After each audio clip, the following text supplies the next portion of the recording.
Phone आया एक मोहतरमा का, शौहर के अवैध संबंध है दूसरी औरत के साथ, दुआ बता दीजिए,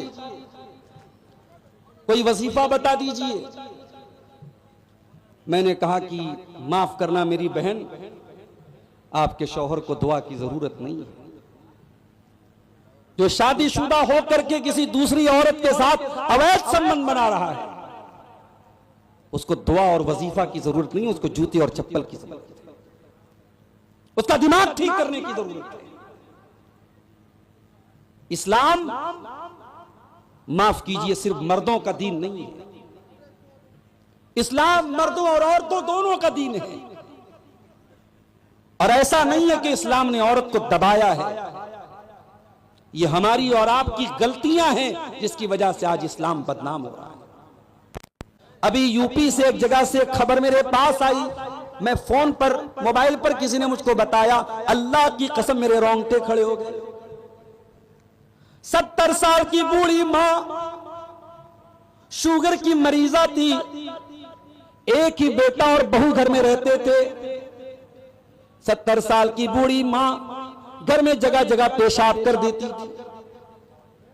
बेटा अपनी बूढ़ी मां को डांटता था, बहू भी डांटती थी, फटकारती थी, क्यों तुम इधर उधर पेशाब कर दे रही हो। मां ने कहा, बेटा याद कर अपना बचपन, तू भी तो जगह जगह पेशाब कर दिया करता था और मैं पोछा लेकर के तेरे पेशाब को साफ कर दिया करती थी। तू दिन भर में 25 मरतबा कपड़े में पेशाब करता था, मैं 25 मरतबा तेरे कपड़े को चेंज कर देती थी। पहले के जमाने में तो डाइपर वगैरह भी नहीं था।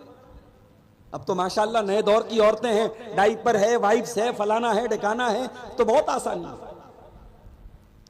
उस बूढ़ी मां को जो जगह जगह पेशाब करती थी, उसके अपने बेटे ने और बहू ने इतना मारा, उस मोहल्ले के एक आदमी ने देखा उस बूढ़ी औरत को गठरी की तरह पड़े हुए कमरे में, उस बूढ़ी औरत की लाश मिली।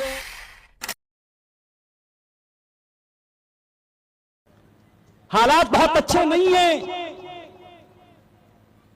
आपका बुर्का निशाने पर है, आपकी मस्जिदें निशाने पर है, आपकी पहचान निशाने पर है, आपका दीन और मजहब निशाने पर है।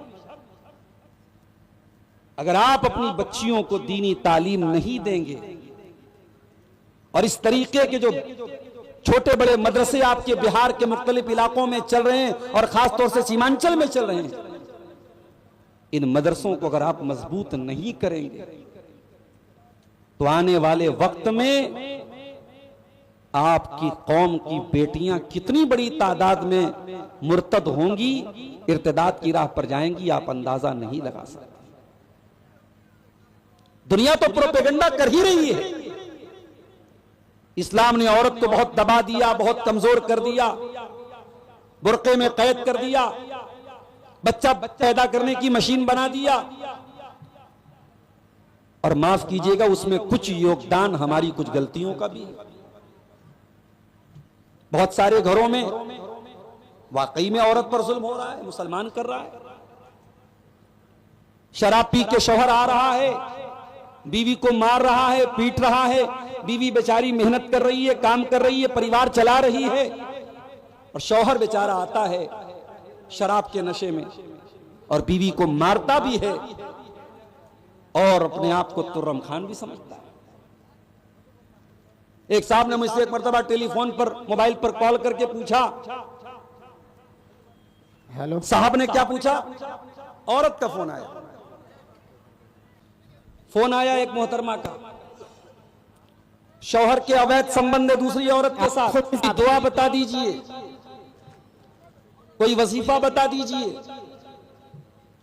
मैंने कहा कि माफ करना मेरी बहन, आपके शौहर को दुआ की जरूरत नहीं है। जो शादीशुदा होकर के किसी दूसरी औरत के साथ अवैध संबंध बना रहा है, उसको दुआ और वजीफा की जरूरत नहीं है, उसको जूते और चप्पल की जरूरत है, उसका दिमाग ठीक करने की जरूरत है। इस्लाम, माफ कीजिए, सिर्फ मर्दों का दीन नहीं है। इस्लाम मर्दों और औरतों दोनों का दीन है। और ऐसा नहीं है कि इस्लाम ने औरत को दबाया है। ये हमारी और आपकी गलतियां हैं जिसकी वजह से आज इस्लाम बदनाम हो रहा है।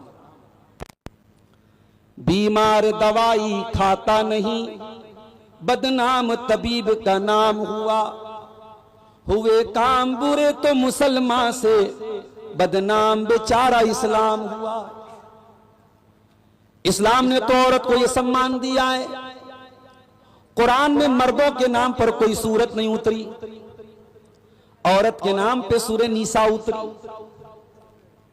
औरत के 3 बड़े बड़े रूप हैं। औरत मां होती है, औरत बेटी होती है, औरत बीवी होती है। यह औरत जब मां के रूप में आती है, कुरान क्या कहता है, ववस्सैनल इंसान बिवालिदैहि। ऐ इंसान, अपने माता पिता के साथ तू अच्छा सलूक कर, अपने मां बाप के साथ तू अच्छा सलूक कर। अभी यूपी से एक जगह से खबर मेरे पास आई, मैं फोन पर मोबाइल पर किसी ने मुझको बताया, अल्लाह की कसम मेरे रोंगटे खड़े हो गए। 70 साल की बूढ़ी मां, शुगर की मरीजा थी, एक ही बेटा और बहू घर में रहते थे। 70 साल की बूढ़ी मां घर में जगह जगह पेशाब कर देती थी। बेटा अपनी बूढ़ी मां को डांटता था, बहू भी डांटती थी, फटकारती थी, क्यों तुम इधर उधर पेशाब कर दे रही हो। मां ने कहा, बेटा याद कर अपना बचपन, तू भी तो जगह जगह पेशाब कर दिया करता था, और मैं पोछा लेकर के तेरे पेशाब को साफ कर दिया करती थी। तू दिन भर में 25 मरतबा कपड़े में पेशाब करता था, मैं 25 मरतबा तेरे कपड़े को चेंज कर देती थी। पहले के जमाने में तो डाइपर वगैरह भी नहीं था। अब तो माशाल्लाह नए दौर की औरतें हैं, डाइपर है, वाइप्स है, फलाना है, ढकाना है, तो बहुत आसानी है। उस बूढ़ी मां को जो जगह जगह पेशाब करती थी, उसके अपने बेटे ने और बहू ने इतना मारा, उस मोहल्ले के एक आदमी ने देखा उस बूढ़ी औरत को गठरी की तरह पड़े हुए कमरे में।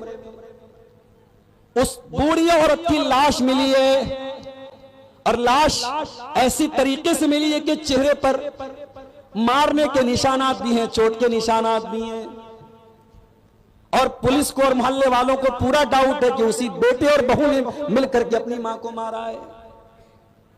ये हालात हैं आज। इंसान इतना क्रूर हो चुका है, इतना कठोर हो चुका है, इतना सख्त दिल हो चुका है।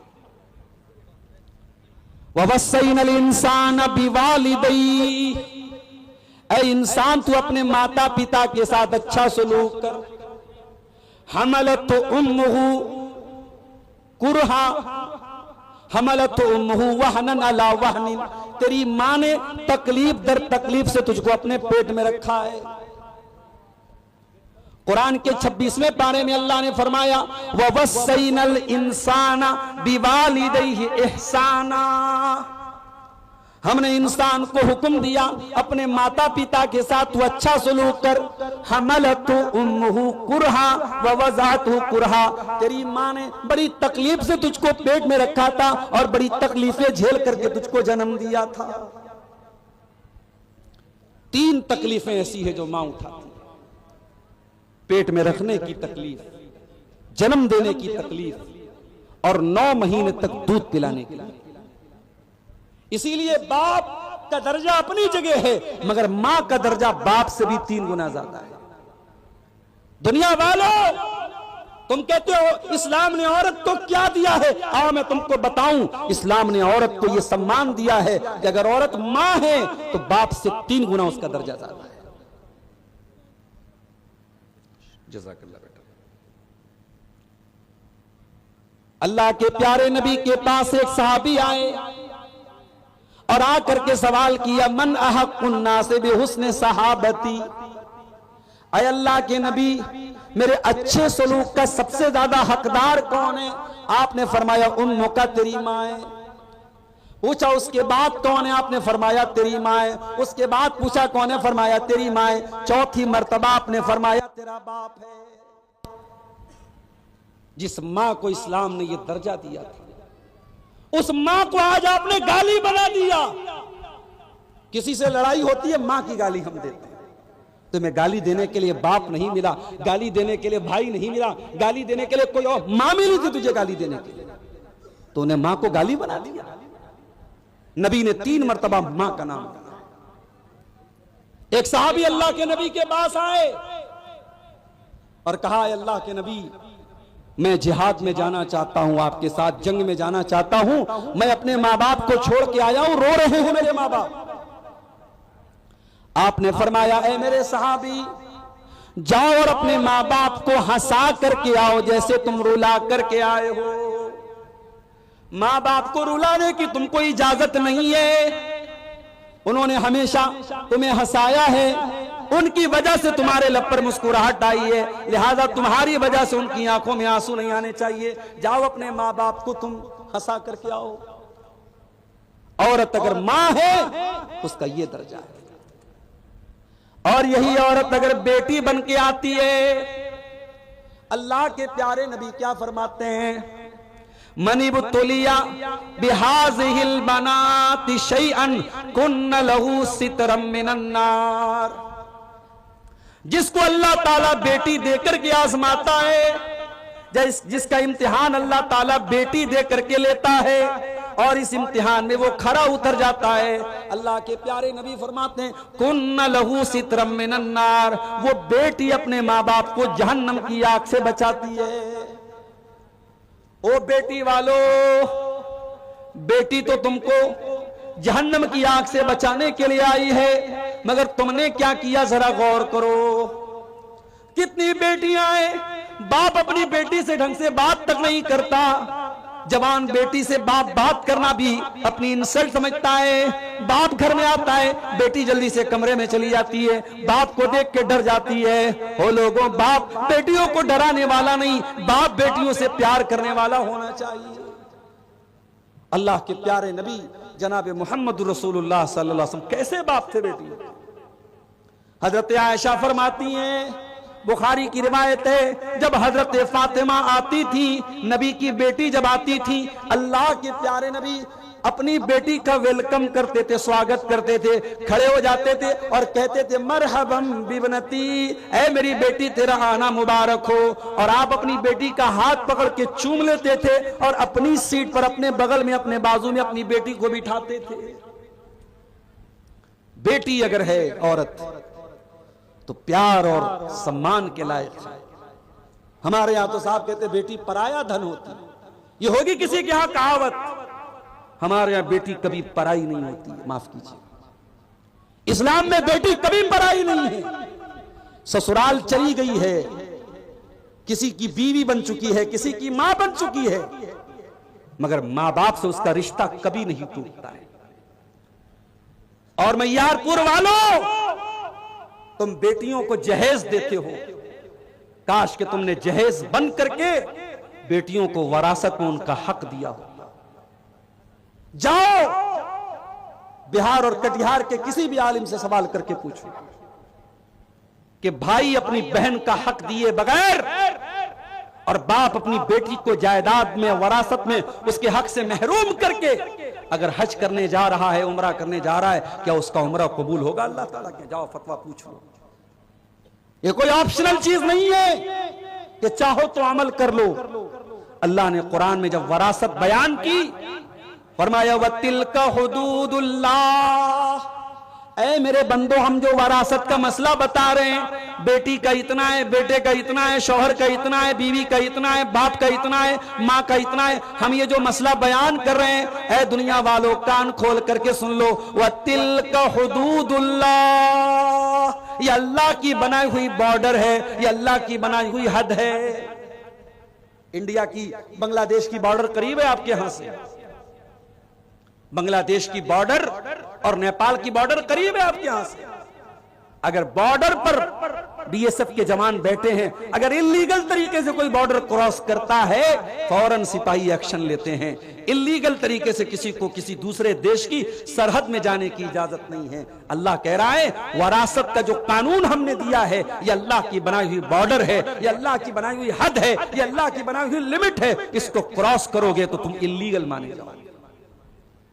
बाप के मरने के बाद भी बाप की वरासत में बेटी का हक है। हाँ, बेटे का आधा मिलेगा उसको, क्योंकि बेटा कमाता है, बेटा अपनी माँ को भी खर्चा देता है, बीवी को भी खर्चा देता है, बेटे की जिम्मेदारी रहता है, बेटे को डबल मिलेगा, मगर बेटे का आधा बेटी को भी मिलेगा, भाई का आधा बहन को भी मिलेगा। ये अल्लाह का बनाया हुआ कानून। इस्लाम में बेटी पराया धन नहीं होती है, माफ कीजिए। यही औरत जब बीवी बनती है, कभी आपने गौर किया निकाह का ये बंधन कितना मजबूत होता है? शौहर और बीवी के दरमियान निकाह के बाद कोई पर्दा नहीं है।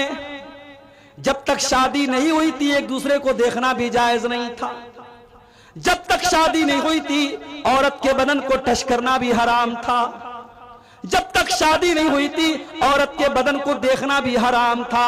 और आज निकाह हो गया, सर से पैर तक वो औरत हलाल हो गई। ये निकाह की बरकत है। और इस निकाह में अल्लाह का नाम लेकर खुतबे निकाह पढ़ के काजी साहब इजाबो कबूल कराते हैं, मौलवी साहब निकाह पढ़ाते हैं, अल्लाह का कलाम पढ़ के दुल्हा से कहते कि मैं तेरा निकाह फला के साथ कर रहा हूं।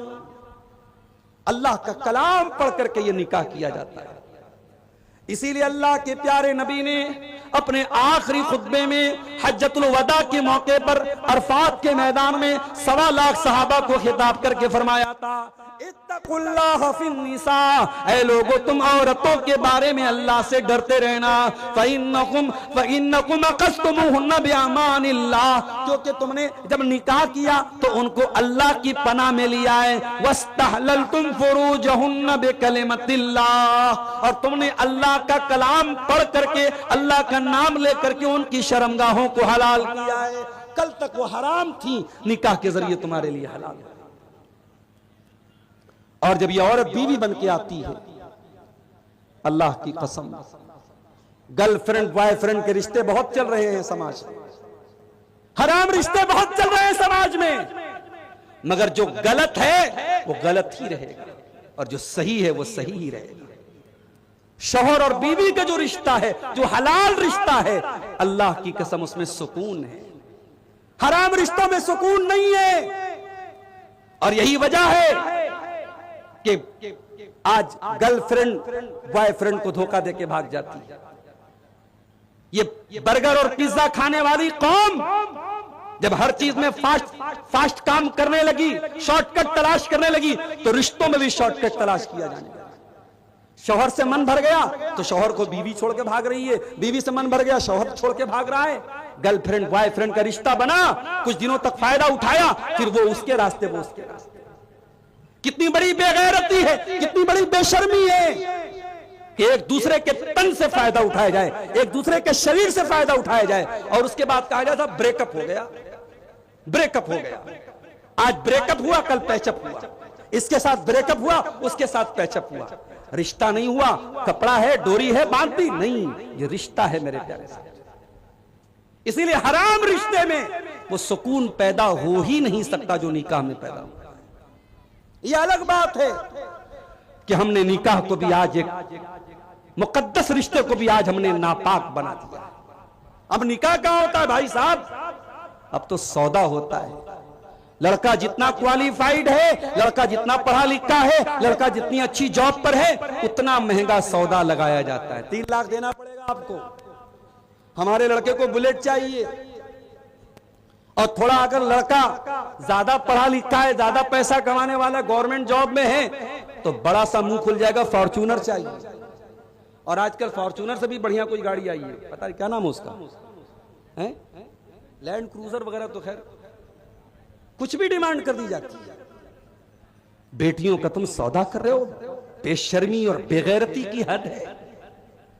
बेटियां सौदा करने की चीज नहीं होती है मेरे भाई। बेटी बड़ी नसीब वाले लोगों को मिलती है।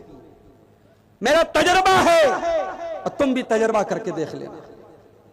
जिसके घर में बेटी पैदा हुई है वो तजर्बा करके देख ले, उसकी रोजी रोटी में बरकत पैदा हो जाती है, उसके माल में बरकत पैदा हो जाती है। ऑटोमेटिक उसको महसूस होता है कि मेरे घर में बरकत आई। और जिनके घरों से बेटियां चली जाती हैं उनका कारोबार मंदा पड़ जाता है, उनकी रोजी रोटी कमजोर हो जाती है। बेटियां बरकत लेके आती है मेरे साथ। औरत बेटी है बरकत लेके आई, माँ है जन्नत लेकर के आई, बीवी है सुकून लेकर के आई। वमिन आयातिही अन खलक लकुम मिन अनफुसिकुम अज़वाजन लितस्कुनू इलैहा। मेरे बंधु, अल्लाह की बहुत बड़ी निशानी यह भी है कि उसने तुम्हारे जोड़े बनाए, तुम्हारी पत्नियों को बनाया, तुम्हारी बीवियों को बनाया। हाय लोगों, इतने बड़े बड़े जलसे कर रहे हो, किस लिए कर रहे हो? जलसे का उन्वान क्या रहता है? मुआशरे की इस्लाह करना है। मुआशरे की इस्लाह कैसे होगी? जब तक घर की इस्लाह नहीं होगी। और घर की इस्लाह कैसे होगी? जब तक नेक घर वाली नहीं आएगी।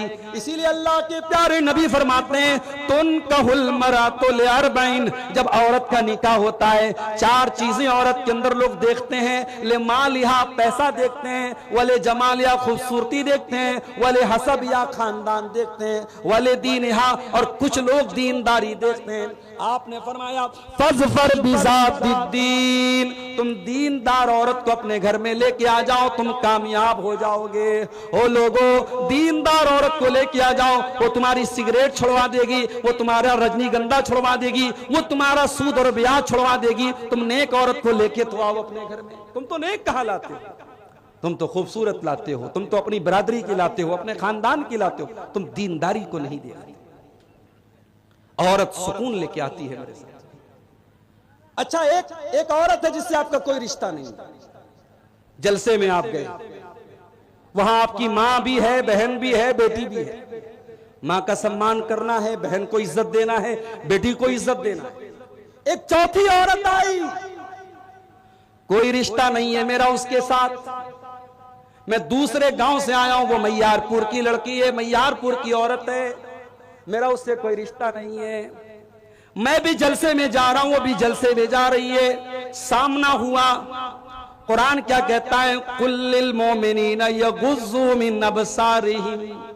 ऐ मुसलमानों, कोई गैर लड़की तुमको नजर आ जाए, अपनी निगाहों को नीची कर लो, उसे घूर घूर के न देखो, अपनी निगाहों को उसके ऊपर न जमाओ, अपनी निगाहों को नीची कर लो।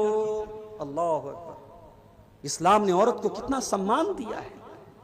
कोई गैर औरत है, कोई रिश्ता नहीं है, न बहन है, न बेटी है, न मां है, लेकिन कोई गैर औरत भी है तो आपको उसे घूरने की इजाजत नहीं है, आपको उसे हरासमेंट करने की इजाजत नहीं है, आपको उसे परेशान करने की इजाजत नहीं है। आपके समाज में किसी औरत के बारे में अफवाह उड़ गई, वो औरत बदचलन है, आपने भी मजा लेने के लिए उसको लोगों से कहना शुरू किया, अरे फला की लड़की तो बदचलन है। आपके पास कोई प्रूफ नहीं है, आपके पास कोई दलील नहीं है, और आपने किसी औरत को बदचलन होने का आरोप लगाया, कैरेक्टर पर आरोप लगाया। तो कुरान क्या कहता है? वल्लज़ीना यरमूनल मुहसनाति सुम्मा लम यातू बिअरबाति शुहदा फजलिदूहुम तमानीना जल्दा। जो किसी बेकसूर औरत पर, किसी पाक दामन औरत पर बदचलनी की तोहमत लगाए, चरित्रहीन होने का इल्जाम लगाए, कैरेक्टरलेस होने का इल्जाम लगाए, उस औरत के ऊपर ज़िना का इल्जाम लगाए और 4 गवाह उसके पास न हो। इस्लाम ने जो सबूत मांगा है, जो गवाह मांगा है, अगर वो गवाह तेरे पास नहीं है, वो सबूत तेरे पास नहीं है, तो कुरान क्या कहता है? फजलिदूहुम तमानीना जल्दा। इल्जाम लगाने वाले को, तोहमत लगाने वाले को, झूठा इल्जाम लगाने वाले को 80 कोड़े मारे जाएंगे। वला तक़बलू लहुम शहादा। औरत के सम्मान और औरत के चरित्र की कितनी अहमियत है। औरत पर आपने झूठा इल्जाम लगाया है, 80 कोड़े लगेंगे और अदालत आपको बैन कर देगी कि ये आदमी कोई भी गवाही देगा, इसकी गवाही अनएक्सेप्टेबल है, अस्वीकार्य है, इसकी गवाही कबूल नहीं की जाएगी। यह है औरत का सम्मान। मेरे प्यारे भाइयों, इस्लाम ने औरत को दबाया नहीं है, इस्लाम ने तो औरत को उठाया है। अल्लाह के प्यारे नबी जब अरब की धरती पर आए थे, इस औरत के ऊपर बहुत अत्याचार होता था। जानवरों की तरह यह औरत बाजार में बिका करती थी। एक एक औरत से 10-10 लोग शादी करते थे। पति के मरने के बाद आपके भारत की धरती पर भी 1400 साल पहले नहीं बल्कि 100 साल पहले भी सती प्रथा लागू थी। पति के मरने के बाद पत्नी को पति की चिता के साथ जला दिया जाता था। विधवा औरत और बेवा औरत का निकाह करना, शादी करना पाप माना जाता था, गुनाह माना जाता था। अरब के अंदर जब कोई शौहर मर जाता था, 1 साल तक उसकी बेवा औरत को एक काल कोठरी में बंद कर देते थे। उसी में लैट्रीन करती थी, उसी में पेशाब करती थी, उसी में खाना खाया करती थी, उसी में पानी पिया करती थी। 1 साल तक उसको सूरज की रोशनी देखने नहीं दिया जाता था। इस्लाम ने आकर इन कुप्रथाओं को रोका है। इस्लाम ने आकर इन बैड ट्रेडिशंस को, इन गलत ट्रेडिशंस को रोका है। और इस्लाम ने दुनिया को पैगाम दिया, व इज़ल मौऊदतु सुइलत बिअय्यि ज़म्बिन कुतिलत। ऐ लड़कियों को जिंदा जमीन में गाड़ने वालों, कल कयामत के दिन वो लड़की कयामत के दिन आएगी और उससे पूछा जाएगा, तेरे माँ बाप ने, तेरी माँ ने, तेरे बाप ने किस अपराध में तुझको मारा था? तेरा अपराध क्या था? तेरा कसूर क्या था? इस्लाम ने औरत की जान बचाई है मेरे प्यारे साथी। इस्लाम ने औरत को पर्दे में रहने का हुक्म दिया, और क्यों दिया है वो भी आप समझ लीजिए। बहुत आसान मिसाल मैं देता हूं, बहुत आसान मिसाल। 20,000 वाला मोबाइल है, अच्छा सा कवर लगाया आपने, टेम्पर्ड ग्लास लगाया ताकि गिर जाए तो स्क्रीन न टूटे, पानी न चला जाए। लेकिन आपने आईफोन ले लिया। नया वाला आईफोन कितने का आ रहा है? शायद 75,000 का या 1 लाख का आ रहा है नया वाला आईफोन। या वो एक और सैमसंग का कौन सा अल्ट्रा आ रहा है, 1,00,000-1.25 लाख का। इतना महंगा आपने मोबाइल लिया। मोबाइल महंगा है तो कवर और महंगा है, मतलब कवर भी उसी हिसाब का है। जितना कीमती मोबाइल है उसको प्रोटेक्ट करने के रास्ते उतने ही मुश्किल है, ताकि मोबाइल कीमती है, खो ना जाए, चोरी ना हो जाए, टूट ना जाए, गिर ना जाए। मेरी प्यारी माँ बहनों, इस्लाम आपको दुनिया की सबसे कीमती दौलत करार देता है। अल्लाह के प्यारे नबी फरमाते हैं, अद्दुनिया कुल्लुहा मताउन व खैरु मताई दुनिया अल मरअतु सालिहा। और तो तुम दुनिया की सबसे कीमती दौलत हो, और जब तुम सबसे कीमती दौलत हो तो कुरान कहता है तुम्हें पर्दे में रहना चाहिए। या अय्युहन नबी कुल अज़वाजिका व बनातिका व निसाइल मुमिनीन। ऐ नबी अपनी बीवियों से भी कह दीजिए, अपनी बेटियों से भी कह दीजिए, और तमाम मुसलमान औरतों से कह दीजिए, युदनीना अलैहिन्ना मिन जलाबीबिहिन्ना, कि जब वो अपने घर से निकलें तो चादर में निकलें, पर्दे में निकलें, नकाब में निकलें, अपने आप को एक्सपोज न करें, अपने हुस्न की नुमाइश न करें, अपनी खूबसूरती का प्रचार न करें, छुप करके निकलें, पर्दे में निकलें। ज़ालिका अदना अन युरफ़ना फला यूज़ैन, ताकि दुनिया समझ जाए ये शरीफ घर की लड़कियां हैं, ये मुसलमान लड़कियां हैं, ये नेक घराने की लड़कियां हैं, और किसी को छेड़ने की हिम्मत न हो सके। इस्लाम ने अगर औरत को पर्दे का हुक्म दिया है तो औरत की सुरक्षा के लिए दिया है, औरत को बचाने के लिए दिया है। मेरे प्यारे साथी, इस्लाम तो वो दीन है, ज़िनाकारी को इस्लाम हराम करार देता है, और हराम ही करार नहीं देता बल्कि अल्लाह फरमाता है, वला तक़रबुज़्ज़िना, तुम जिना के करीब भी न जाना। इस्लाम ने जब जिना से रोका है तो जिना से करीब लेके जाने वाली तमाम चीजों को बैन कर दिया इस्लाम ने। औरत अकेले ट्रेवल करेगी, सफर करेगी, उसकी जान को, उसकी आबरू को खतरा होगा। इस्लाम कहता है, ला तुसाफिरुल मरअतु इल्ला व मअहा मुहरिम, औरत बगैर मुहरिम के सफर न करे। उसका कोई महरम होना चाहिए, बाप हो, शौहर हो, बीवी, बेटा हो, भाई हो, भांजा हो, भतीजा हो, कोई भी महरम होना चाहिए। कोई औरत अकेले में किसी गैर मर्द के साथ नहीं मिलेगी। फरमाया ला यखलुवन्न रजुलुम बि इम्रातिन इल्ला वसालिसुहुम शैतान, कोई मर्द किसी औरत के साथ अकेले में न जाए। जवान बेटियों को हाफिज जी के पास पढ़ने भेजते हो, ये जायज नहीं है, माफ करना।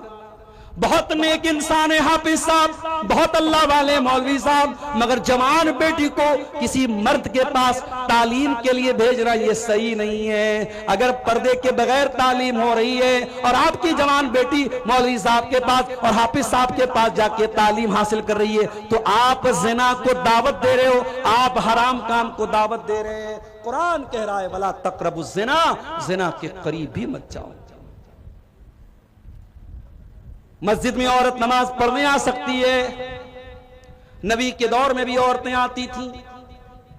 एक सहाबी जिनका नाम अम्र बिन सलमा था, अपने कबीले में वही इकलौते थे जिनको कुरान याद था, और 6 साल के बच्चे थे वो। जब उनकी कौम के लोग ईमान लाए और नबी अकरम ने हुक्म दिया कि जाओ अपनी कौम को तुम लोग नमाज पढ़ो और तुम में से कोई आदमी इमाम बन जाए, जिसको कुरान ज्यादा याद हो उसको इमाम बना दो। अम्र बिन सलमा के कबीले के लोगों ने गौर किया, पूरे कबीले में सबसे ज्यादा कुरान अगर किसी को याद था 6 साल के बच्चे को याद था। बच्चे का नाम अम्र बिन सलमा था। लोगों ने इमाम बना दिया। अम्र बिन सलमा कहते हैं मेरे पास एक ही कपड़ा था, एक ही चादर थी, वही मेरी लुंगी थी, वही मेरा कुर्ता था। एक ही चादर पहनता था मैं, उसको पहन करके मैं नमाज पढ़ाने लगा।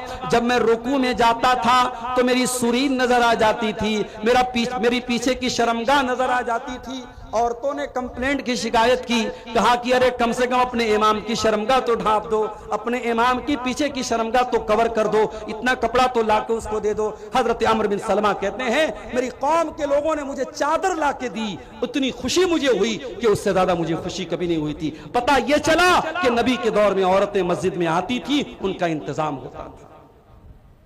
आज सीमांचल में इतना बड़ा बेल्ट है अहले हदीसों का, जाके सर्वे कर लीजिए। जितनी मस्जिदों में जुमा की नमाज होती है जाइए और सर्वे कीजिए। कितनी जुमा की जामा मस्जिदों में जहां जुमा की नमाज होती है, कितनी जामा मसाजिद में औरतों की नमाज का इंतजाम है, जाइए पता कर।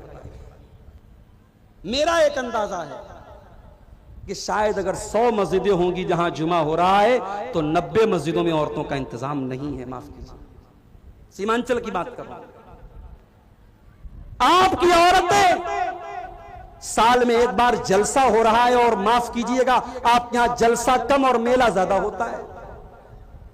हम लोग जलसे में आते हैं, अपनी क़यामगाह से स्टेज तक आने में ही हम सारा मंजर देख लेते हैं। रास्ते में कौन तकरीर सुनने आया है, कौन मोबाइल पर कहां लगा हुआ है, कौन किसको देख रहा है, कौन किसको इशारा कर रहा है, कौन किसको देख के मुस्कुरा रहा है, हम लोग भी बड़ी दूर की नजर रखते हैं। मेरे प्यारे साथी,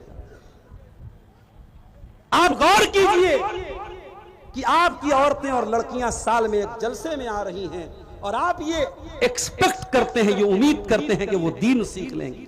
नहीं मेरे प्यारे साथी, आपको जुमा की नमाज में भी औरतों का इंतजाम करना पड़ेगा।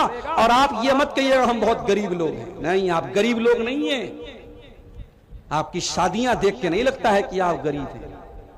200 बारातियों को आप जब चिकन भी खिलाते हैं, मटन भी खिलाते हैं, तब नहीं लगता कि आप गरीब हैं। जब 3-3 लाख रुपया जहेज देते हैं लड़कियों को, तब नहीं लगता गरीब हैं। आप अगर चाहें, हर वो मस्जिद जहां जुमा की नमाज हो रही है, अगर गांव वाले चाहेंगे, और इसी मनिहारी के इलाके में मैंने बाज इलाकों में देखा है, लोगों ने अपने गांव में कलेक्शन करके लाखों रुपए की ईदगाह बना ली है। आप चाहेंगे हर मस्जिद में जहां जुमा की नमाज हो रही है, औरतों का इंतजाम हो सकता है। और आज के इस दौर में बहुत जरूरी है मेरे प्यारे साथियों, औरतों का इंतजाम। लेकिन अगर जुमा की नमाज में औरत जुमा की नमाज पढ़ने आ रही है, तो मेरी प्यारी माँ बहनों कान खोल करके सुन लो। अल्लाह के प्यारे नबी फरमाते हैं अगर कोई औरत खुशबू लगा करके मस्जिद में आती है, नमाज पढ़ने आ रही है, जुमा पढ़ने आ रही है, तरावी पढ़ने आ रही है, अगर वो खुशबू लगा करके मस्जिद में आती है तो 40 दिन तक उसकी नमाज कबूल नहीं होगी। 40 दिन तक उसकी एक टाइम की नमाज कबूल नहीं होगी। जो औरत सिर्फ खुशबू लगा करके मस्जिद में आई है, मेरी प्यारी माँ और बहनों, जब मस्जिद में आपको खुशबू लगा करके आने की इजाजत नहीं है तो कटिहार और मनिहारी के बाजार में और पूर्णिया के गुलाब बाग में और किसी वाटर पार्क में और किसी रेस्टोरेंट में और किसी मॉल में आपको बेपर्दा और मेकअप करके और खुशबू लगा करके जाने की इजाजत कैसे हो सकती है मेरे प्यारे साथी? औरत पर्दे में रहेगी, दीन सीखेगी, इस्लाम सीखेगी। मैं नहीं कहता कि सारी बच्चियों को मदरसे में डाल दो, मगर जाकर के सर्वे कर लो कि स्कूलों में पढ़ने के नाम पर क्या क्या हो रहा है। आज हमारी कौम की बच्चियां इंग्लिश मीडियम स्कूल में पढ़ रही हैं। स्कूल का एनुअल फंक्शन हुआ, स्कूल वालों ने कहा आपकी बेटी डांस बहुत अच्छा करती है, हम चाहते हैं हमारे एनुअल फंक्शन में आपकी लड़की डांस करे। मां ने शौहर से कहा, बीवी ने शौहर से कहा हमारी बिटिया बड़ा अच्छा डांस करती है, स्कूल वालों ने खुद से नाम दिया है, चलो डांस करवाते हैं। स्कूल का फंक्शन हुआ, स्टेज पर आपकी जवान लड़की नाच रही है और आप वीडियो बना रहे हैं और फख्र से अपने स्टेटस पे लगाए हैं, माई डॉटर इज डांसिंग, मेरी बेटी डांस कर रही है। अरे बेगैरत, अपनी डांस करती हुई बेटी को देखकर तुझे चुल्लू बटमानी में डूब मरना चाहिए। तेरी कौम की बेटियां डांस कर रही हैं और तू फख्र से देख रहा है और तू वीडियो बना रहा है और तू इंस्टाग्राम पे डाल रहा है और तू फेसबुक पे डाल रहा है। और माफ करना, ये काम अभी तक तो इंग्लिश मीडियम स्कूल वाले करते थे, अब मदरसे वाले कहां पीछे रहेंगे। अब मदरसों में भी ये काम हो रहा है, बड़ी बड़ी बच्चियों को स्टेज पे लाया जा रहा है और डांस तो नहीं है, एक्शन हो रहा है, एक्शन। शराब का नाम बदल के विस्की रख दिया जाए, रम रख दिया जाए, बियर रख दिया जाए तो शराब हलाल नहीं हो जाएगी। ये डांस को आप एक्शन का नाम देते तो डांस सही नहीं हो जाएगा। ठीक है, बच्ची आ रही थी, वो माइक पर आके उसने नात पढ़ दी, हम्द पढ़ दी, उसने कोई छोटी सी तकरीर कर दी, वहां तक तो ठीक था। ये एक्शन के नाम पे कौन सी बला आ गई भाई? लड़कियों को तालीम दो मेरे प्यारे साथियों, तालीम के नाम पे उनकी इज्जत का जनाजा मत निकालो। और कान खोल के सुन लो, इस उम्मत की औरतों ने हर दौर में दीन की तालीम का झंडा बहुत बुलंद किया है। अगर आपको मेरी बात में शक है तो जाइए हजरत आयशा की जिंदगी के बारे में पढ़ लीजिए। और कभी मौका मिला इंशाअल्लाह तो इसी सीमांचल के इलाके में, तकरीर का तो मैं वादा नहीं करता, जुमा के खुतबे में एक मौजू रखूंगा, हजरत आयशा की पूरी सीरत बयान करूंगा। वैसे यूट्यूब पर मैं बनारस में तकरीर कर चुका हूं, यूट्यूब पर मौजूद होगी, लेकिन आपके इलाके में शायद इस मौजू पर मैंने तकरीर नहीं किया है। हजरत आयशा की पूरी जिंदगी के बारे में, क्या इल्म था, क्या नॉलेज थी, क्या ज्ञान था। बड़े बड़े सहाबा कहते हैं जब हमारे ऊपर मुश्किल आती थी, हमें कोई मसला नहीं समझ में आता था, हजरत आयशा से सवाल किया करते थे और हजरत आयशा जब जवाब दे देती थी सबका मुंह बंद हो जाता था। इतनी नॉलेज अल्लाह ताला ने हजरत आयशा को दी थी। ओ मेरी प्यारी बहनों, तुम्हारे लिए आइडियल न तो सानिया मिर्जा है, न बॉलीवुड की हीरोइन है, न क्रिकेटर्स हैं, आपके लिए आइडियल खवातीन अगर हैं, मेरी प्यारी माँ बहनों, इस उम्मत की सबसे बेहतरीन औरतें हैं, नबी की बीवियां हैं, अल्लाह के प्यारे नबी की बीवियां हैं, ये इस उम्मत की सबसे आइडियल औरतें थी।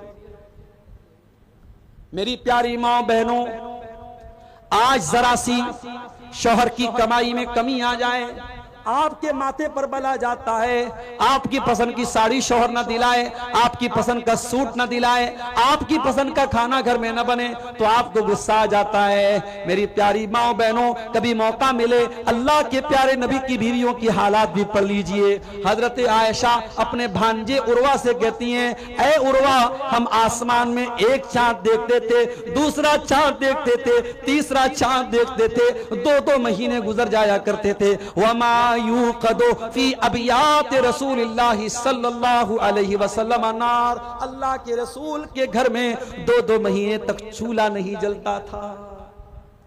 2-2 महीने तक नबी के घर में चूल्हा नहीं जलता था।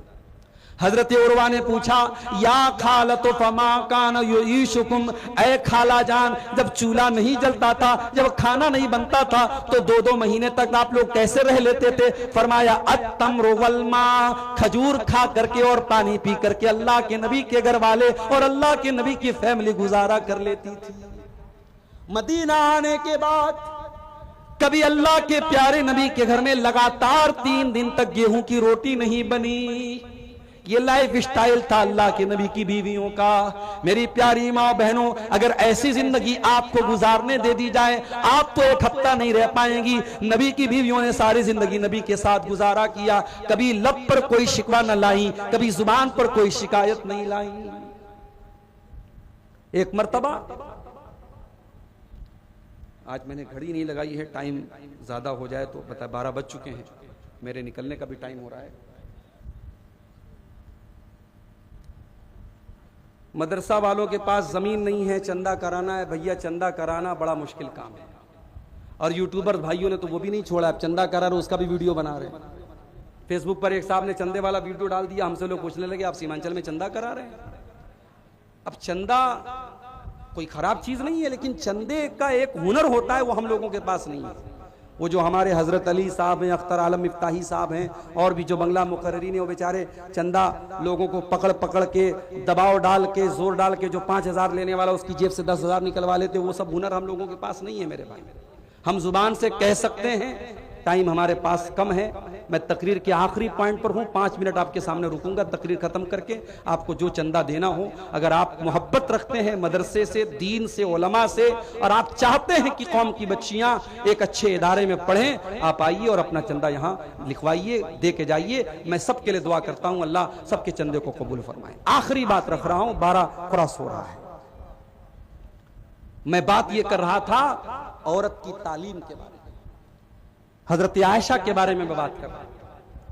हजरत आयशा, बाप बीमार है, हजरत अबू बकर सिद्दीक बाप से मिलने के लिए, बड़े गौर से सुनना मैयारपुर वालों, हजरत आयशा अपने अब्बा जान अबू बकर सिद्दीक से मिलने के लिए गई। अब हजरत अबू बकर का आखिरी टाइम है। जब बाप ने बेटी को देखा, बेटी कोई मामूली बेटी तो नहीं है, नबी की सबसे प्यारी बीवी है। हजरत अबू बकर ने पूछा, ऐ बेटी, ये बता कि जब अल्लाह के नबी का इंतकाल हुआ था तो आपको कितने कपड़ों में कफनाया गया था?